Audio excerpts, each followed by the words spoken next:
Brothers and sisters, I hope you are having a great day and I hope you are having a blessed day. I came in here to share some experience that I had recently in my own personal life and also to help you with whatever it is that you are going through, that maybe this message might be a bit of an inspiration and a bit of a hope in your life. So, I recently had a very tough testing moment, and I mean, I've been in a testing period for years now. The Lord has been changing me, has been leading me in a direction that I might not necessarily know, but I'm trusting that He knows what He's doing in my life. I've trusted my life on Him, and I know that wherever He's leading me is the right place for me to be, is where He wants me to be. I just wanted to share with you the experience I had with my parents recently. They are living in a different country from where I am, and despite my efforts to trying to help them and having somebody guiding and helping them with their daily chores at home, it's been extremely tough and difficult. My father collapsed on the middle of the road, and he was taken to hospital, but unfortunately, while they were checking his problems, anemia and other problems, apparently he was also infected by COVID. My mother was at home with Alzheimer. She followed him in the hospital together with other people who guided my father in the hospital with the emergencies. And I had a double stress. I had a lot of fear as to where the situation is going to go, knowing especially that my mother might be lost in the hospital with the problem of Alzheimer that she's facing. So I decided that to pray to the Lord as much as I can to help me with this situation. I called some people that I thought could possibly help until somebody from us, from the family, could get there. They were very helpful. My uncles were very helpful. They came and they helped my father and my mother so that she's not alone. The situation developed in such a way that it seemed that everybody was infected now by COVID, along with my father being sick in the hospital, my mother with Alzheimer and COVID, and they are around 70 plus each of them. My father is 83, my mother is 73. So the situation was very difficult.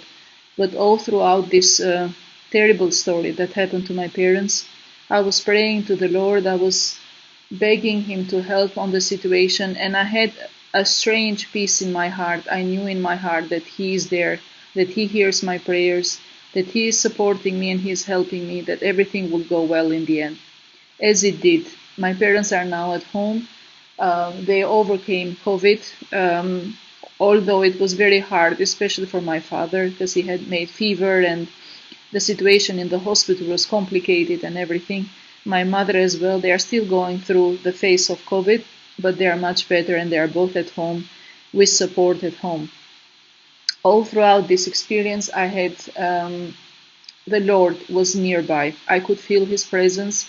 I had an insanely, that doesn't make sense, level of peace in my heart. Despite the fact that I was afraid for their lives, I still had peace in my heart. I knew that the Lord is guiding me, the Lord is helping me, and the Lord is helping them too.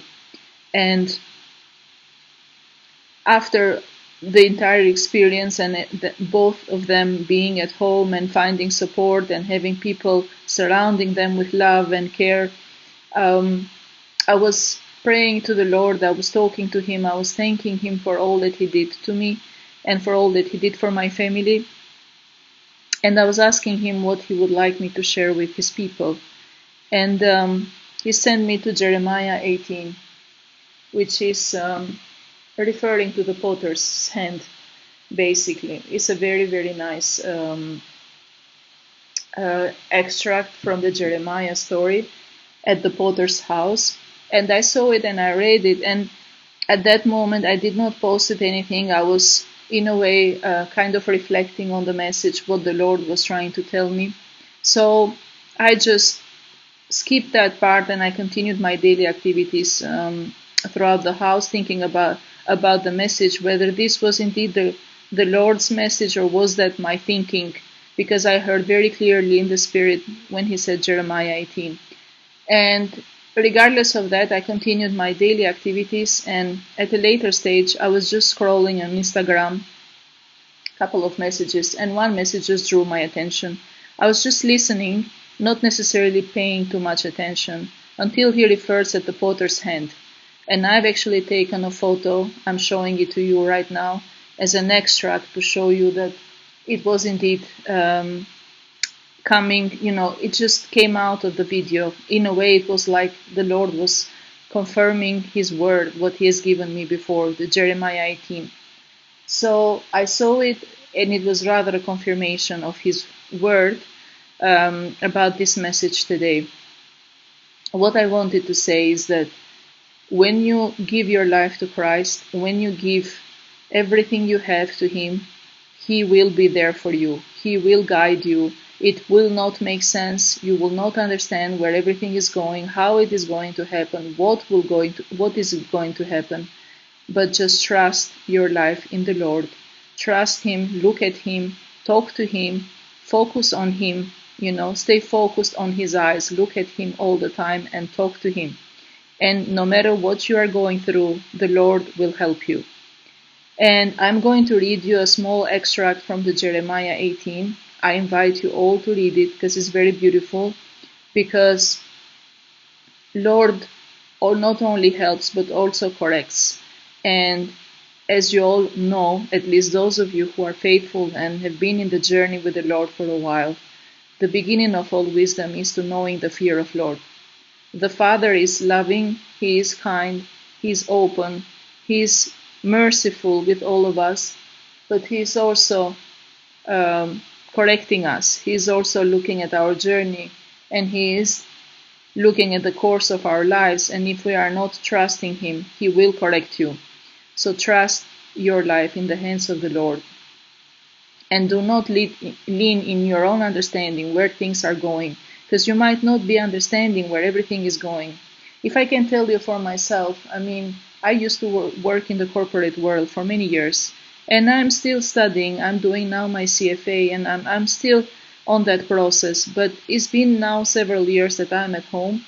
And if I'm honest, the Lord has been showing me so much. He has been guiding me in a direction that has helped me a lot in my spiritual journey with him. He has been showing me things that I can't express. I cannot even begin to express how many signs and wonders he has shown me. That even the smallest thoughts that you have, he can read through that and he can confirm it to you. The other day I was in prayer and I was saying to the Lord, Lord, I know that you are my friend. I know that you help me. I know that you hear my thoughts. You hear my thoughts. You hear my worries. You hear my problems, and you are guiding me and you are a mentor. But if I want to be what I'm willing to be is if I can be a friend to you, because it's not exactly the same. It's not exactly the same. Your mentor is your friend because he helps you. But if there is something I can do for you, I said to the Lord, that if I can be your friend. And as crazy as that thought sounded, I expressed it to him. I didn't know if that made any sense to him or if he even heard me when I said it. But then he confirmed it to me. The very same day he confirmed me that he wants to be my friend and that he wants me to be his friend too. And it came just out of random experiences that he confirmed it to me. So the Lord hears everything, you guys. He hears all your thoughts. He hears all your desires. He knows what's going on with you. Even when you feel that nobody's there, that nobody's listening, he is there. He's listening to you. He's caring for you, and he's trying with his extended hand to always guide you, to bring you closer to him. And when he brings you closer to him, you will start realizing that a lot of things might not make sense in the logical in your life, but you do understand that you are being led somewhere. Most recently, the Lord has been leading me to pray for souls in purgatory. I actually saw several videos about the prayer chaplet of Saint Gertrude. I don't know if you guys know about it, but it's an amazing prayer that apparently helps the souls in purgatory. if you pray an entire rosary of Saint Gertrude's prayer, you may release even 50,000 souls from purgatory. And obviously, it's also related to your devotion. If you are saying the prayers with devotion, that those souls in purgatory are helped. And I believe that all of us who have people who have passed away, who have, from not only from family, but those that have lived this planet and have left this planet, we always pray that they are in heaven, but many of those souls are in purgatory and they continue to need our prayers. So I do not take it for granted that just because we are Christians and our sins are indeed forgiven, we go through a certain level of purification on the afterlife. So we need to pray for those souls, and those souls will pray for our soul one day when our time comes. So the Lord has been leading me to pray for souls in purgatory. This is something I would have not even thought of if you had asked me 6 months ago or 1 year ago. But this is exactly what it is. When the Lord is leading you, when you are in the potter's hand, you don't know which direction your life is taking. You don't know how it will look like 6 months or 1 year down the line. What you do know is that the Lord is there with you, and it might not make sense, but you know that He will help you no matter what happens in your life, that He is there to help you. He is there to support you, and He is there to guide you. Because we are like blind. We don't see where we are going with, especially in this very troubled world that we are living, with all the wars and all the struggles, with the immense human suffering. We need to pray more than ever for each other. We need to pray for those who are leaving this world. We need to pray for souls that are suffering on the other side. And if we don't do it, who is going to do it? So that's why I thought I will share this with you. Maybe if you feel invited, maybe this message resonates with you, do not hesitate to check this prayer, to check the Saint Gertrude chaplet. There's plenty of videos in YouTube, but I'm going to link just one, just so that you can visit and you can start to understand what I'm talking about, and maybe if it inspires you, that you will do the same. Before I close the message, I want to read you a little bit about Jeremiah 18. I'm not going to read the whole portion of it, but I'm going to read a part, and I invite you to read it for yourselves and to see if that resonates with your life. If you feel that the Lord is saying something to you through this passage, if there is any areas of your life that you need to reconsider, things that you are doing or things that you are saying or things that you are not doing or you are not saying, think about it. What is the Lord trying to tell you through this message? And take action. Don't leave it for tomorrow, because tomorrow is never promised to anybody. So, at the potter's house, Jeremiah 18. This is the word that came to Jeremiah from the Lord. Go down to the potter's house, and there I will give you the message. So I went down to the potter's house, and I saw him working at the wheel. But the pot he was shaping from the clay was marred in his hands. So the potter formed it into another pot, shaping it as seemed best to him. Then the word of the Lord came to me. He said, Can I not do with you, Israel, as this potter does? Declares the Lord. Like clay in the hands of the potter, so are you in my hand, Israel. If at any time I announce that a nation or kingdom is to be uprooted, torn down, and destroyed, and if that nation I warned repents of its evil, then I will relent and not inflict on it the disaster I had planned. And if at another time I announce that a nation or kingdom is to be built up and planted, and if it does evil in my sight and does not obey me, then I will reconsider the good I had intended to do for it.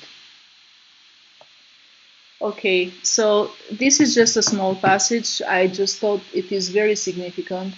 It talks about how we are walking with the Lord, if we are walking with the Lord. For I believe that all the sacrifices to the Lord are good, but the biggest thing, the biggest I would say action of faith is obedience to the Lord. Okay? And today, if I'm honest with you guys, I was not feeling like releasing this message. I've been feeling extremely tired and overwhelmed. I think I may have even been under demonic attack, especially lately with what happened to my parents and what's happening with me in my own family, but also my physical state and mental state. But I thought that if I don't do it, then I will not be obeying the Lord. And it is so important that we obey the Lord. And this is why I came here today to pass this message to you. I hope it really inspires you. I hope it resonates with you. And I really, truly hope that you guys allow the Lord, okay, to mold you, to fill you in with the Holy Spirit, to mold you in the way that He wants to shape you, to not believe in idols, to not believe in what this world is teaching us, but to focus on the Lord, to keep your eyes on Jesus, to keep your eyes on the Lord, and He can guide you with His eye, He can guide you with His extended hand. He knows His people, and He trusts that you trust Him. But to trust Him, you need to first to believe in Him and you need to obey Him. And when you obey Him, you will see how He will transform you, how He will change you into someone that you never thought you are going to be in your life. I hope this message blesses you. I hope this message helps you in your journey. Never lose focus, never lose sight of the Lord, and never be afraid, because in this life, if one thing I've learned is that whatever fears you have, those are the ones that are blocking you in your destiny. Those are the ones that the devil is using to fight against you. So do not allow fear to have the last word in your life.